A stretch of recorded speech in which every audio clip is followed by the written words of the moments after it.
नमस्कार दोस्तों, बहुत बहुत स्वागत है आप सबका एक बार फिर से हमारे YouTube चैनल एस्ट्रो नॉलेज में।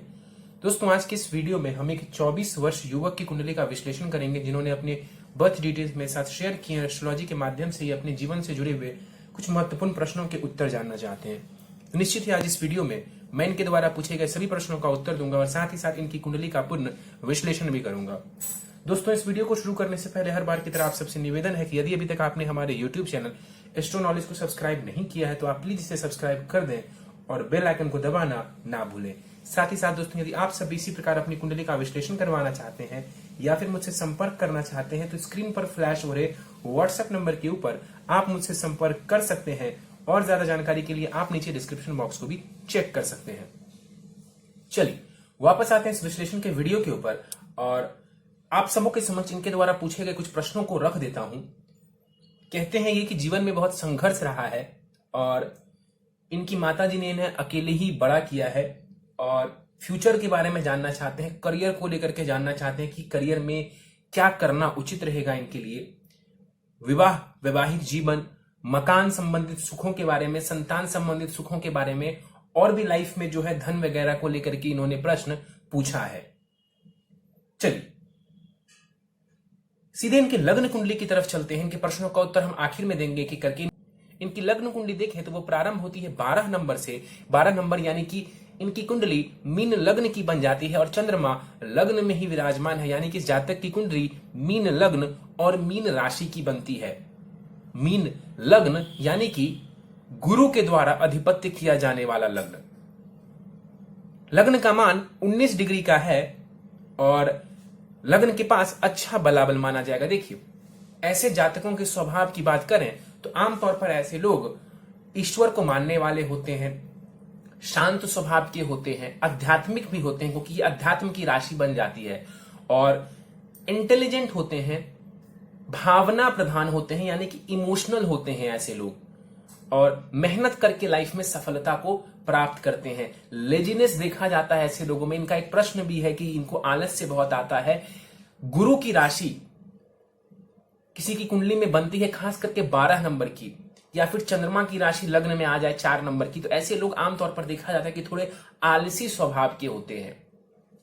यहां पर लग्न में ही चंद्रमा विराजमान है। 1 डिग्री का चंद्रमा यहां पर बैठा हुआ है। बल थोड़ा कम होगा चंद्रमा के पास क्योंकि 1 डिग्री के हैं, और चंद्रमा देखा जाए इस कुंडली में तो वो पंचमेश है यानी कि त्रिकोण के स्वामी ग्रह है, यानी कि कारक ग्रह माने जाएंगे। जाकर के केंद्र में बैठा हुआ है चंद्रमा, तो एक प्रकार से केंद्र त्रिकोण राजयोग बना करके चंद्रमा यहां पर विराजमान है। गुरु की राशि में चंद्रमा है और गुरु की दृष्टि भी चंद्रमा के ऊपर पड़ रही है। इसके अलावा देखा जाए तो चंद्रमा को आप देखिए तो आगे केतु और पीछे शनिदेव विराजमान है। इसको कहते हैं पाप कर्तरी दोष का लग जाना कुंडली में। पाप कर्तरी दोष लगने की वजह से कहीं ना कहीं देखिए, चंद्रमा मन का कारक ग्रह होता है और चंद्रमा को पाप कर्तरी दोष लगा या किसी भी प्रकार का दोष लगा तो व्यक्ति का मन अशांत हो जाता है। हालांकि मैंने बताया कि गुरु की दृष्टि पड़ रही है जो कि चीजों को कुछ हद तक कंट्रोल करने वाली होगी, लेकिन फिर भी यहां पर जातक का जो मन है वो कहीं ना कहीं पीड़ित रहेगा, वो कहीं ना कहीं थोड़ा परेशान रहेगा। चंद्रमा यहां पर देखा जाए बलाबल बहुत कम है। आप चाहें तो चंद्रमा के बलाबल को बढ़ा सकते हैं। इसके बल को बढ़ाने से कहीं ना कहीं शिक्षा संबंधित आपको लाभ देखने को मिलेगा, कंसंट्रेशन वगैरह में आपको लाभ की स्थिति देखने को मिलेगी। यहां पर चंद्रमा मृत अवस्था के हैं, आपकी कुंडली में दृष्टि डालेंगे कुंडली के 7वें भाव के ऊपर।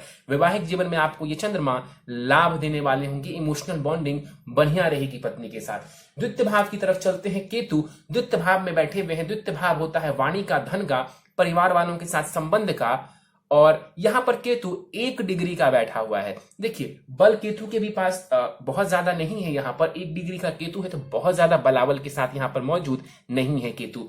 मंगल की राशि में केतु देव बैठे हुए हैं और मंगल जाकर के त्रिकोण में बैठा हुआ है, तो यहां पर केतु भी बढ़िया रिजल्ट दे जाएगा, खराब रिजल्ट नहीं देंगे केतु देव। यहां पर बैठा हुआ केतु आपको धन वगैरह देने वाला होगा। आप मेहनत करते रहिए, केतु आपको धन देते रहेंगे। हाँ, इतना जरूर है कि धन आपके पास पैतृक संपत्ति वाला हो या आपने अपने से अर्जित किया हुआ हो, उसको सोच समझ के खर्च करें, उसको फिजूल खर्च ना करें। सोच समझ कर यदि आप धन खर्च करते हैं, आपके पास धन अच्छा खासा रहेगा। मंगल की स्थिति बढ़िया है, धन आप अच्छा कमा पाएंगे। देखिए, मंगल का घर बनता है ये और केतु बैठे हुए हैं, तो वाणी वाणी भी जो आप बोलते हैं उसके ऊपर भी आपको कंट्रोल रखना चाहिए, किसी को बुरा भला आपको नहीं कहना चाहिए, यानी कि वाणी के ऊपर भी आपको संयम रखना चाहिए। इससे आपको लाभ देखने को मिलेगा। केतु की दृष्टि पड़ेगी छठे भाव के ऊपर, शत्रुओं को मारने का काम करेंगे केतु, और कहीं ना कहीं केतु की दशांत दशा चलती है तो स्वास्थ्य का थोड़ा ध्यान रखिए। वैसे तो कोई मेजर परेशानी नहीं होगी, लेकिन फिर भी स्वास्थ्य का ध्यान रखना जरूरी है। केतु की दृष्टि पड़ेगी कुंडली के अष्टम भाव के ऊपर, तो फिर से बोलूंगा स्वास्थ्य का ध्यान रखिए। और दसम भाव के ऊपर केतु की दृष्टि कहीं ना कहीं करियर में भी आपको लाभ पहुंचाने वाला होगा। देखिए राहु केतु जब करियर भाव को प्रभावित करते हैं, यहां पर देखें तो जॉब हाउस को भी केतु देख रहे हैं और करियर भाव को भी केतु प्रभावित कर रहे हैं, यानी कि करियर में कहीं ना कहीं थोड़ा सा उतार चढ़ाव देखने को मिल सकता है। उतार चढ़ाव का मतलब ये नहीं होता है कि करियर खराब रहेगा, मतलब ये हो सकता है कि बदलाव की स्थिति देखने को मिले। केतु 1 डिग्री का है, फिर से मैं बोल देता हूं बल बहुत कम है केतु के पास। बाल अवस्था के तो माने ही जाएंगे, लेकिन उसमें भी बल बहुत कम है केतु के पास। चंद्रमा का तो बल आप रत्न धारण करके बढ़ा सकते हैं, लेकिन केतु के बल को बढ़ाने की आपको कोई आवश्यकता नहीं है। सीधे आगे बढ़ते हैं, चलते हैं कुंडली के अष्टम भाव की तरफ, जहां पर 3 ग्रह युति बना करके विराजमान है।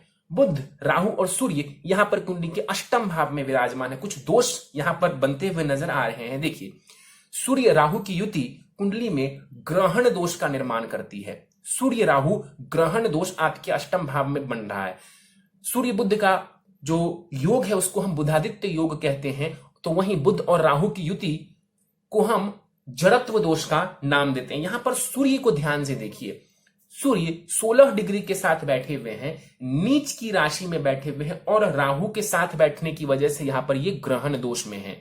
15 डिग्री का फासला जरूर है राहु और सूर्य के बीच में, लेकिन हां ये ग्रहण दोष निश्चित रूप से लग रहा है कुंडली में, तो पिता से सुखों में कमी आएगी, कॉन्फिडेंस में कमी आएगी, और सरकारी नौकरी में भी आपको, सरकारी नौकरी मिलने में भी आपको परेशानियों का सामना करना पड़ सकता है। अब देखिए एक बात देखा जाए तो सूर्य यहां पर विपरीत राजयोग जरूर बना रहे हैं। षष्ठेश है सूर्य जाकर के अष्टम भाव में बैठे हुए, लेकिन चूंकि ये नीच राशि के हैं, नीचता में बैठे हुए हैं, तो बहुत आपको लाभ नहीं दे पाएंगे विपरीत राजयोग का।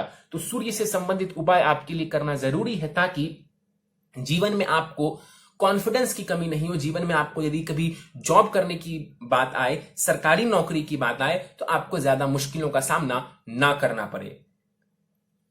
राहु 1 डिग्री का है, यहां पर बल राहु के पास भी कम होगा।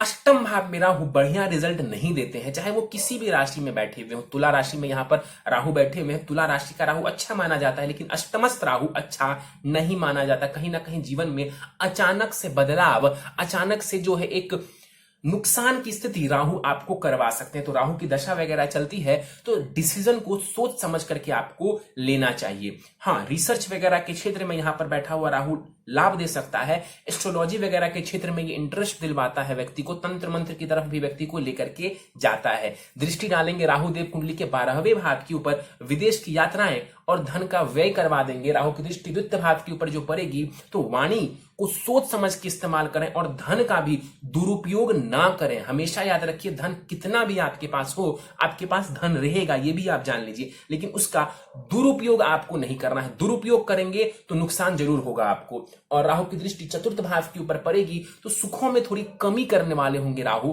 तो ये बहुत अच्छी स्थिति नहीं है। राहु भी 1 डिग्री का है, तो बहुत ज्यादा इफेक्टिव राहु आपकी कुंडली में नहीं होगा। इसका मतलब है कि चाहे बुरा हो या अच्छा हो, उसका प्रभाव बहुत ज्यादा नहीं दे पाएंगे राहु देव, कारण कि वो 1 डिग्री के हैं और आपको कहीं से भी राहु या केतु को बल देने की आवश्यकता नहीं है इस कुंडली में। बुध के ऊपर चलते हैं। बुध यहां पर अस्त के नजर आ रहे हैं, 4 डिग्री का बुध है, 12 डिग्री का फासला यहां पर सूर्य के साथ।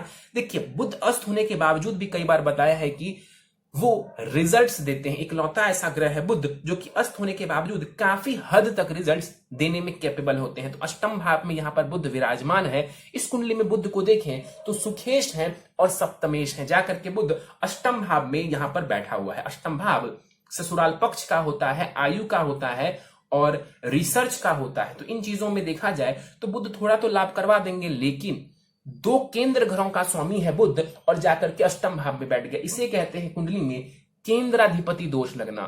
केंद्राधिपति दोष कहते हैं इसको।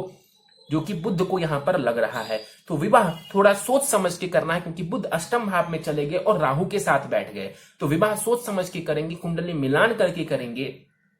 और साथ ही साथ जब मकान वगैरह खरीदने की बारी आती है, वाहन वगैरह खरीदने की बारी आती है, तो सोच समझ के आपको चीजों को खरीदना है और उसमें धन लगाना है, क्योंकि एक तो राहु की दृष्टि पड़ रही है और मकान भाव का स्वामी ग्रह जाकर के अष्टम भाव में बैठा हुआ है। तो जबरदस्त स्थिति यहां पर नहीं मानी जाएगी इनकी। आगे बढ़ते हैं, चलते हैं कुंडली के भाग्य स्थान की तरफ। भाग्य भाव, और ये जो है उच्च शिक्षा का भी भाव होता है। कौन सा? तो कुंडली का नवम भाव। शुक्र, मंगल और गुरु यहां पर विराजमान है। देखिए यहां पर मंगल स्वग्रही है, 16 डिग्री के साथ मंगल यहां पर पूरे बलाबल के साथ बैठे हुए, यानी कि आपका भाग्य बलवान है। आपका जो भाग्य हुआ वो बलवान हुआ। क्यों हुआ? क्योंकि भाग्येश भाग्य भाव में ही बैठा हुआ है। और तो और यहां पर गुरु देखें, लग्नेश गुरु भाग्य भाव में जाकर के विराजमान है। तो लग्नेश और भाग्येश की युति भाग्य भाव में होना, ये अपने आप में बहुत बड़ा राजयोग है।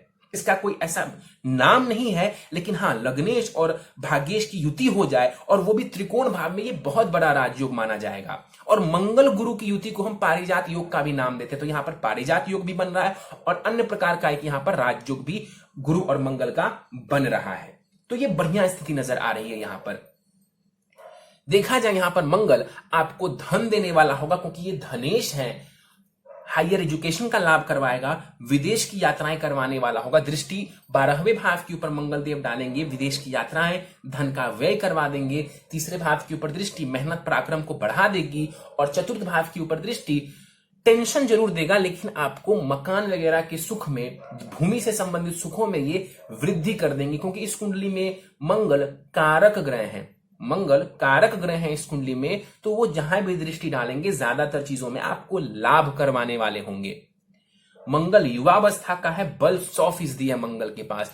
गुरु के ऊपर चलते हैं। गुरु 22 डिग्री के यहां पर बैठे हुए हैं और यहां पर गुरु कुमार अवस्था के साथ 50% बलाबल के साथ यहां पर विराजमान है। देखिए त्रिकोण में गुरु आकर के बैठे हैं, भाग्य भाव में गुरु बैठे हुए, बढ़िया माने जाएंगे यहां पर बैठे हुए गुरु। और देखा जाए यहां पर गुरु को, तो भाग्य में तो वृद्धि करेंगे ही करेंगे। दृष्टि डालेंगे चंद्रमा के ऊपर, लग्न के ऊपर, तो कहीं ना कहीं आपकी पर्सनालिटी को भी बढ़िया करने वाले होंगे, आपको ज्ञान देने वाले होंगे। इस चंद्रमा को भी कहीं ना कहीं बैलेंस करने वाले होंगे। जब भी गुरु चंद्रमा को देखता है या चंद्रमा के साथ बैठता है, तो चंद्रमा को भी शुभ कर देता है, या तो आप समझिए कि चंद्रमा को बैलेंस कर देता है। यानी कि आपके मन को काफी हद तक जो है वो शांत करने का कार्य करते हैं। पाप कर्तरी जरूर लग रहा है, चंद्रमा के पास बलाबल कम है, तो उसको बेहतर कर लेंगे, उस स्थिति को बढ़िया लाभ मिल जाएगा। गुरु की दृष्टि तीसरे भाव के ऊपर आपको मेहनत पराक्रम संबंधित लाभ देने वाली होगी। और गुरु की जो दृष्टि है, उच्च की दृष्टि पड़ रही है कुंडली के पंचम भाव के ऊपर, जो कि शिक्षा, संतान, लव, रोमांस का होता है। तो इन सभी चीजों में गुरु आपको लाभ देने वाले होंगे। तो बढ़िया स्थिति है यहां पर गुरु और मंगल की। बात कर लेते हैं शुक्र के ऊपर। 6 डिग्री का शुक्र भाग्य भाव में विराजमान है। यहां पर देखा जाए शुक्र जो है वो बाल अवस्था से बाहर निकल रहे हैं। और देखा जाए यहां पर शुक्र इस कुंडली में मारक ग्रह होते हैं, क्योंकि वो तृतीयेश है और अष्टमेश है। तृतीयेश है और अष्टमेश है, जाकर के भाग्य भाव में शुक्र विराजमान है। देखिए अष्टम भाव यानी कि ससुराल पक्ष और आयु के लिए विशेष रूप से देखते हैं, इससे जाकर के द्वितीय बैठे हुए हैं, इन चीजों में आपको लाभ करवा देंगे। शुक्र की दृष्टि तीसरे भाव के ऊपर पड़ेगी, कला के क्षेत्र में भी इंटरेस्ट दिलवा देंगे, कम्युनिकेशन को बढ़िया कर देंगे, यात्राओं में भी आपको ये जो शुक्र है ये आपको लाभ दिलवाने वाला होगा। यहां पर देखा जाए तात्कालिक शत्रुता में बैठ गए तो सर्वश्रेष्ठ रिजल्ट तो नहीं देंगे शुक्र, और दूसरा इस कुंडली में मारक भी है शुक्र। तो देखिए शुक्र की दशा बहुत अच्छी तो नहीं आई रहेगी आपको, लेकिन मेहनत वगैरह कर लेंगे तो शुक्र भी आपको लाभ ही देंगे, नुकसान नहीं देंगे। चाहे वो ससुराल पक्ष से लाभ हो, उम्र से लाभ हो, कम्युनिकेशन से जुड़ा लाभ हो, भाग्य से जुड़ा हुआ लाभ हो, यात्राओं से जुड़ा हुआ लाभ हो, कला के क्षेत्र से जुड़ा हुआ लाभ हो, शुक्र भी आपको लाभ ही देंगे। मारक ग्रह है तो इसकी दशा में मेहनत थोड़ी बढ़ जाएगी।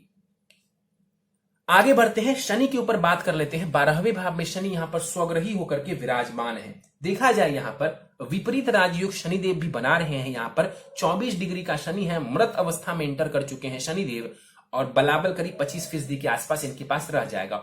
वक्री भी है और स्वग्रही भी है। देखिए 12वां भाव खर्च का होता है, विदेश का होता है। यहां पर शनि बैठे हुए हैं, विदेश की यात्राएं करवा सकते हैं, विदेश में सेटल तक करवा सकते हैं आपको, यदि आप जाना चाहें तो। शनि की दृष्टि पड़ेगी कुंडली के तीसरे भाव के ऊपर, ये इनकी नीच की दृष्टि होगी, मतलब कि 1 नंबर की राशि में शनि नीच के होते हैं और वहां पर इनकी दृष्टि जा रही है, तो कहीं ना कहीं धन में शनि कमी कर सकता है। तो धन, इसीलिए मैं कह रहा हूं कि सोच समझ के व्यय करें। शनि की दृष्टि पड़ेगी छठे भाव के ऊपर, शत्रुओं से बचाएगा आपको शनि, रोग से बचाएगा आपको शनि, लेकिन इतना जरूर है कहीं ना कहीं जॉब वगैरह लगने में डिले करवा सकते हैं शनि, क्योंकि डिले के कारक ग्रह है ये। और शनि की दृष्टि पड़ेगी कुंडली के भाग्य भाव के ऊपर, तो भाग्य में भी थोड़ा रोड़ा अटकाएंगे, भाग्य में रोड़ा अटकाएंगे, कहने का मतलब है डिले की स्थिति देंगे। वैसे तो आपका भाग्योदय 28 वर्ष में निश्चित रूप से हो जाएगा, क्योंकि मंगल भाग्येश बनते हैं भाग्य भाव में बैठे हुए, तो 28 वर्ष के बाद आपको भाग्य से बढ़िया लाभ देखने को मिलेगा। लेकिन शनि की दृष्टि पड़ने की वजह से कहीं ना कहीं 36 वर्षों तक आपको लगेगा ऐसा कि हर बार मेरा भाग्य सही वक्त पर साथ नहीं देता। लेकिन फिर भी मैं आपको कहता हूं कि आपका भाग्य बहुत बलवान है और भाग्य में कोई कमी नहीं है। भले ही शनि की दृष्टि पड़े, लेकिन मंगल स्वग्रह ही है वहां, तो आप भाग्यशाली हैं और मेहनत करिए और 28 वर्षों के बाद आपको बढ़िया लाभ मिलेगा और 36 के बाद तो और भी ज्यादा लाभ आपको देखने को मिलेगा। चलिए, यह था आपकी कुंडली में ग्रहों का विश्लेषण। और एक बात आपको और बता दूं कि कुंडली में सारे ग्रहों को यदि आप ध्यान से देखें तो केतु और राहु के मध्य सारे ग्रह आकर के बैठे हुए हैं। सूर्य और बुध भी जो है वो राहु के साथ ही आकर के बैठे हुए। देखिए, कहने को तो ये काल सर्प दोष की बात होती है, लेकिन इससे घबराने जैसी कोई स्थिति नहीं है। वैसे भी काल सर्प दोष जो है कोई बहुत डराने वाला कोई दोष नहीं है, कोई डरने वाला दोष नहीं है। लोग इसको बस डराने के लिए इस्तेमाल करते हैं। मैं यही बोलूंगा कि मैं बस जानकारी आपको दे रहा हूं कि काल सर्प दोष कुछ हद तक आपकी कुंडली में मौजूद है। कुछ हद तक क्यों मैंने बोला, क्योंकि केतु आपकी कुंडली में पहले आ रहा है। ध्यान से सुनिए, केतु पहले आ रहा है, राहु बाद में आ रहा है। इसे हम काल सर्प दोष ना कह के कालमृता योग भी कहते हैं, इसका नाम भी देते हैं हम इसे। तो कहने का मतलब है काल सर्प दोष जो है आपकी कुंडली में वो बहुत ज्यादा प्रभावी नहीं है और केतु राहु की डिग्री भी बहुत कम है। तो डरने जैसा कुछ नहीं है। जो उपाय मैं आपको वैसे भी देने वाला हूं, उन्हीं उपायों से आपको इससे जुड़ी हुई जो परेशानी है वो भी स्वतः ही खत्म हो जाएगी। स्वतः ही वो परेशानी खत्म हो जाएगी। अलग से काल सर्प दोष के नाम पे आपको कुछ भी नहीं करवाने की आवश्यकता है। चलिए, दशाओं के ऊपर बात कर लेते हैं। आपको फिलहाल बुध की महादशा चल रही है, जो कि 2 फरवरी 2034 तक रहने वाली है। बुध इस कुंडली में समग्रह माने जाएंगे और जाकर के अष्टम भाव में बैठ गए तो केंद्राधिपति दोष लग गया, तो सर्वश्रेष्ठ रिजल्ट नहीं दे पाएंगे। कहने का मतलब है कि मेहनत के बाद ही आपको बढ़िया लाभ बुध की दशा में देखने को मिलेगा। और बुध की महादशा में फिलहाल आपको शुक्र की अंतरदशा चल रही है, जो कि 27 अप्रैल 2023 तक रहने वाली है। समय बढ़िया है, लेकिन समय संघर्ष करने का है, समय मेहनत करने का है। बैठ करके यदि आप सोच रहे हैं कि मेरा ये कार्य हो जाएगा, मेरा वो कार्य हो जाएगा, ऐसा नहीं होगा। ये समय संघर्ष करने का है और संघर्ष के बाद सफलता आपको 100% मिलेगी। 99.99% नहीं, 100% सफलता मिलेगी। क्यों? क्योंकि आप अपने भाग्य भाव को उठाकर देख लीजिए, बहुत बलवान है आपका भाग्य। जो भी परिस्थिति रही हो, अभी मैं आपके प्रश्नों पर भी नहीं आया हूं, जो भी परिस्थिति रही हो आपके जीवन में, लेकिन आपका भाग्य आपका साथ देने के लिए खड़ा है आपके लिए। तो इसका लाभ उठाएं, मेहनत करें और जो भाग्य चाह रहा है कि आप मेहनत के बाद खूब सफलता प्राप्त करें, वो सफलता आपको मिल जाएगी। लेकिन मेहनत नहीं करेंगे तो दिक्कत आएगी, क्योंकि दशा जो है वो किसी योग कारक ग्रह की नहीं चल रही है। तो मेहनत करने के बाद ही आपको सफलता मिलेगी और सफलता 100% मिलेगी। प्रश्नों को ले लेते हैं। जीवन में बहुत संघर्ष रहा है, मां ने अकेले ही मेरा ध्यान रखा है जब से मैं 1 वर्ष का था। आपकी कुंडली में सूर्य की स्थिति पिता के बारे में काफी कुछ बता रही है। सूर्य और राहु यहां पर ग्रहण दोष बना रहे हैं। अष्टम भाव में सूर्य जाकर के बैठा हुआ है और तो और नीच की राशि में बैठा हुआ है। देखिए, सूर्य 10 डिग्री तक ही हालांकि नीच के माने जाते हैं, उसके बाद नीचता से बाहर माने जाते हैं, लेकिन फिर भी नीच की राशि में तो सूर्य यहां पर है ही। तो यहां पर सूर्य आपकी कुंडली में चूंकि बहुत बढ़िया नहीं है, इसीलिए कहीं ना कहीं पिता से संबंधित सुखों में इसने काफी कमी कर दी। और इसके बाद देखा जाए तो आपने पूछा है फ्यूचर मेरा कैसा रहेगा, किस क्षेत्र में करियर बनाना चाहिए, मैं जॉब करूं या फिर बिजनेस करूं। बिजनेस आपको नहीं करना चाहिए, बुध की दशा जरूर चल रही है, लेकिन मैं आपको मना करूंगा बिजनेस करने से। और बिजनेस करने से बहुत ज्यादा लाभ देखने को नहीं मिलेगा आपको। आप जॉब की तरफ जाइए और सरकारी नौकरी के भी चक्कर में आपको नहीं रहना, क्योंकि सूर्य की स्थिति बहुत बढ़िया नहीं है। सरकारी नौकरी मिलना होगा तो आने वाले समय में मिल जाएगा, लेकिन सरकारी नौकरी के नाम पर आपको समय व्यर्थ नहीं करना है। अब सवाल उठता है कि किस क्षेत्र में करियर बनाएं। तो देखिए, टीचिंग के क्षेत्र में, टेक्निकल फील्ड में, एसएससी और पुलिस विभाग में भी आप कार्यरत हो सकते हैं। देखिए, हालांकि चंद्रमा लग्न में बैठा हुआ है और आप मीन लग्न के हैं, तो कहीं ना कहीं पुलिस वगैरह के क्षेत्र में जाने का बहुत ज्यादा इंटरेस्ट आमतौर पर ऐसे लोगों को नहीं होता है। लेकिन फिर भी आप जाना चाहें तो मंगल गुरु की युति हुई है यहां पर, वो आपको लाभ करवा देगी। इसके अलावा टीचिंग और टेक्निकल क्षेत्र भी बढ़िया नजर आ रहे हैं आपकी कुंडली में। बुध की महादशा चल रही है तो टीचिंग का फील्ड बढ़िया है, गुरु की स्थिति बढ़िया है, कर्मेश है आपकी कुंडली में गुरु, और यहां पर राजयोग बना करके गुरु विराजमान है। और यहां पर देखा जाए मंगल और गुरु की युति कई सारे राजयोगों का निर्माण कर रही है। एक तो मैंने आपको बताया पारिजात योग, एक मैंने बताया कि लग्नेश है और भाग्येश की युति है, वो भी अपने आप में महान राजयोग है। इसके अलावा यहां पर धर्म कर्माधिपति योग भी बन रहा है आपकी कुंडली के नवम भाव में, तो बहुत बलवान है आपका नवम भाव और आपका करियर भाव। तो चिंता की कोई बात नहीं है, आप इन क्षेत्रों में आगे बढ़ सकते हैं, आपको लाभ मिलेगा। इसके अलावा बैंकिंग का सेक्टर भी आपके लिए बढ़िया है, बैंकिंग के सेक्टर में भी जाकर के आप अच्छा धनोपार्जन कर सकते हैं। फ्यूचर बढ़िया है, लेकिन मेहनत करना जरूरी है, क्योंकि बुध की दशा चल रही है। बार बार मैं कह रहा हूं, मेहनत के ऊपर ज्यादा जोर दीजिए। विवाह कब होगा और वैवाहिक जीवन कैसा रहेगा? विवाह की बात करें तो अभी भी विवाह के योग प्रारंभ हो चुके हैं आपकी कुंडली में। बुध की महादशा में शुक्र की अंतरदशा आपको चल रही है, तो कहीं ना कहीं विवाह का जो योग है वो एक्टिवेटेड है और 27 अप्रैल 2023 तक विवाह के योग बने हुए हैं। मैं आपको यही सलाह दूंगा, विवाह कभी भी करें, चाहे 26 वर्ष में करें, 27 में करें, 28 में करें, कुंडली मिलान करके करें और कुंडली मिलान को प्राथमिकता आपको देनी चाहिए। वैवाहिक जीवन अच्छा रहेगा यदि आपकी कुंडली मिल जाती है। तो यदि कुंडली मैच नहीं होती है और वैसे ही आप विवाह कर लेते हैं तो वैवाहिक जीवन में थोड़ी परेशानी देखने को आपको मिलेगी। मकान का योग आपने पूछा, देखिए मकान का योग है लेकिन विलंब से है। कारण इसके पीछे का यह है कि मकान भाव के स्वामी ग्रह बुध बनते हैं जाकर के अष्टम भाव में बैठे हुए हैं राहु के साथ, और राहु की दृष्टि भी पड़ रही है कुंडली के चतुर्थ भाव के ऊपर। उच्च की दृष्टि जरूर है, लेकिन फिर भी मैं आपको एक दो सलाह दे दूं कि लीगल मामलों का थोड़ा ध्यान रखेंगे जब भी आप प्रॉपर्टी खरीदेंगे, और प्रॉपर्टी खरीदने का योग थोड़ा विलंब से नजर आ रहा है। तो अभी आप जॉब की तरफ ध्यान दें, जब नौकरी लग जाएगी आपकी, जब आप स्टेबल हो जाएंगे तो ये चीजें आपको स्वतः ही देखने को मिल जाएंगी। भाग्योदय मेरा कब होगा? 28 वर्ष में। मंगल 28 वर्ष में भाग्योदय करवाते हैं। 27वें वर्ष से वो प्रारंभ हो जाती है वो चीजें, लेकिन 28वें वर्ष में पूर्ण रूप से व्यक्ति का भाग्योदय हो जाता है। संतान सुख के बारे में इन्होंने पूछा है। संतान सुख आपको बहुत बढ़िया रहने वाला है। देखिए, संतान भाव के स्वामी ग्रह चंद्रमा बनते हैं, केंद्र में जाकर के बैठे हुए हैं, और संतान भाव के ऊपर मैंने आपको बताया था कि गुरु की उच्च की दृष्टि पड़ रही है और किसी भी पापक ग्रह की दृष्टि नहीं है। तो संतति आपकी बहुत बढ़िया होने वाली है, उसको लेकर के कोई भी चिंता करने की आवश्यकता नहीं है। इसके बाद इन्होंने पूछा है क्या मैं अपनी मां को जीवन में सुख दे पाऊंगा, खुशियां दे पाऊंगा? देखिए, एक ही बात आपको कहूंगा कि आप स्टेबल हो जाइए लाइफ में, आप सफलता अर्जित कर लीजिए, आप अपनी माता को खुशहाल जीवन दे पाएंगे, उनको सुख सुविधाएं दे पाएंगे। तो सबसे इंपॉर्टेंट है आपके लिए अपना करियर बनाना। वाहन का योग आपने पूछा है, सेम नियम है। प्रॉपर्टी का जो मैंने आपको बताया कि थोड़े विलंब से है और होगा जरूर, तो वाहन भी आपके पास होगा, चाहे वो 4 व्हीलर हो या कोई भी हो, आपके पास ये चीजें देखने को मिलेंगी। थोड़ा विलंब हो सकता है। आलस्य बहुत आता है, इसलिए मैं एक्शन नहीं ले पाता हूं, यानी कि कर्म कहीं ना कहीं करने से पीछे रह जाते हैं आप, और सोचते बहुत हैं लेकिन एक्शन नहीं ले पाते हैं, कर्म नहीं कर पाते हैं।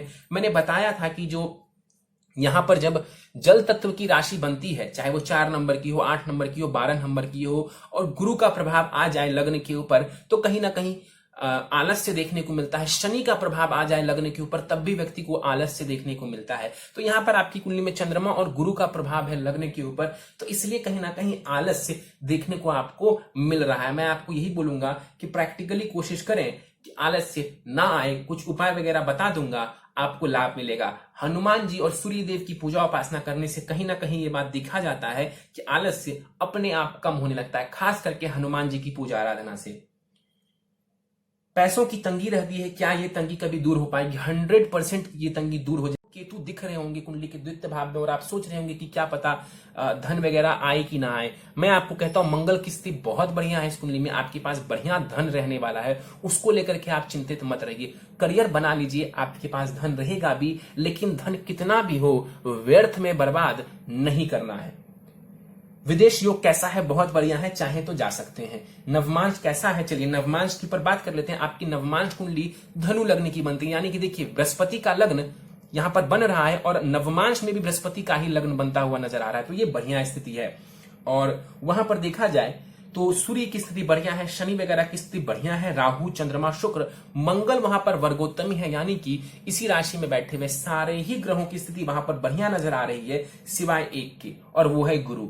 गुरु वहां पर लग्नेश बनते हैं और वहां जाकर के वो नीच की राशि में बैठे हुए, मकर राशि में जाकर के बैठे हुए, तो ये वीक पॉइंट बनता है। तो कुंडली मिलान करके विवाह करेंगे और जो कुछ उपाय आपको दे रहा हूं वो उपाय आपको करना चाहिए, जिससे कि आपको लाभ देखने को मिलेगा। उपाय करेंगे परेशानी कम हो जाएगी। षडबल की बात की जाए तो चंद्रमा का बल सबसे ज्यादा है आपकी कुंडली में और गुरु का बल सबसे कम है, तो कहीं ना कहीं गुरु से जुड़ा हुआ उपाय आपको करना चाहिए। चलिए उपाय आप नोट डाउन कर लीजिए। देखिए पहला उपाय है आपके लिए, प्रथम उपाय है नित्य ओम बुम बुद्धाय नमः। बुद्ध का ये मंत्र है, इसका कम से कम एक माला जाप करें। समय हो तो 3, 5, 10 माला भी आप जाप कर सकते हैं। एक माला जाप आपको नित्य करना है। हर बुधवार गणेश जी को मंदिर जाकर के उनके चरणों में दूर्वा अर्पित करेंगे, जिसे हम घास कहते हैं। अगला उपाय है आपके लिए, हर सोमवार एवं शनिवार को शिवलिंग के ऊपर अभिषेक करेंगे। शनिवार के दिन महामृत्युंजय मंत्र से आपको अभिषेक करना है और उस जल दूध में या सादे जल में ही सही आपको काले तिल भी थोड़े मिला देने हैं। सोमवार को नहीं, सिर्फ शनिवार को।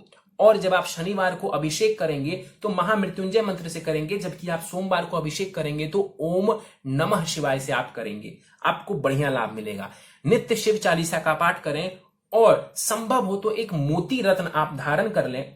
करीब 9 रत्ती का मोती आप धारण कर लीजिए। चंद्रमा का यह रत्न होता है दाहिने हाथ की सबसे छोटी उंगली में, शुक्ल पक्ष के सोमवार की संध्या काल को। अगला उपाय है आपके लिए, नित्य सूर्य को अर्घ दें। सूर्य भगवान को जल देना चाहिए आपको और वहीं पर खड़े होकर के गायत्री मंत्र का 21 बार जाप करना चाहिए। हर गुरुवार को विष्णु सहस्त्र नाम का पाठ करें। देखिए इसमें समय लगता है, इसीलिए कम से कम गुरुवार के दिन आपको करना चाहिए विष्णु सहस्त्र नाम का पाठ। यदि आपसे नहीं होता है तो आप इसे सुन सकते हैं, उससे भी आपको लाभ मिल जाएगा। धीरे धीरे आप सीखने की कोशिश करें। और आखिरी उपाय है आपके लिए, यदि समय हो, धन हो आपके पास, तब आप सूर्य राहु ग्रहण दोष निवारण पूजा किसी ब्राह्मण के द्वारा करवा सकते हैं। यदि फिलहाल नहीं करवा सकते तो दिमाग से ये बात निकाल दीजिए कि आपको बहुत परेशानी होने वाली है। कोई दिक्कत नहीं है, जब आपके पास धन हो जाए, जब आपके पास समय हो जाए, तब आप सूर्य राहु ग्रहण दोष निवारण पूजा किसी ब्राह्मण के द्वारा करवा लेंगे, आपको बढ़िया लाभ देखने को मिलेगा। चलिए तो दोस्तों ये था इस 24 वर्ष युवक की कुंडली का विश्लेषण। मुझे उम्मीद है कि आपको हमारा यह कुंडली विश्लेषण का वीडियो पसंद आया होगा। यदि वीडियो पसंद आया तो आप इसे लाइक करें, शेयर करें। अभी तक आपने हमारा YouTube channel astro knowledge subscribe नहीं किया है तो आप प्लीज इसे सब्सक्राइब कर दें और बेल आइकन को दबाना ना भूलें। साथ ही साथ दोस्तों, यदि आप सब भी इसी प्रकार अपनी कुंडली का विश्लेषण करवाना चाहते हैं या फिर मुझसे संपर्क करना चाहते हैं तो आप स्क्रीन पर फ्लैश हो रहे व्हाट्सएप नंबर के ऊपर मुझसे संपर्क कर सकते हैं। और ज्यादा जानकारी के लिए आप नीचे डिस्क्रिप्शन बॉक्स को भी चेक कर सकते हैं। इस वीडियो में फिलहाल इतना ही दोस्तों, आप सभी का बहुत बहुत धन्यवाद।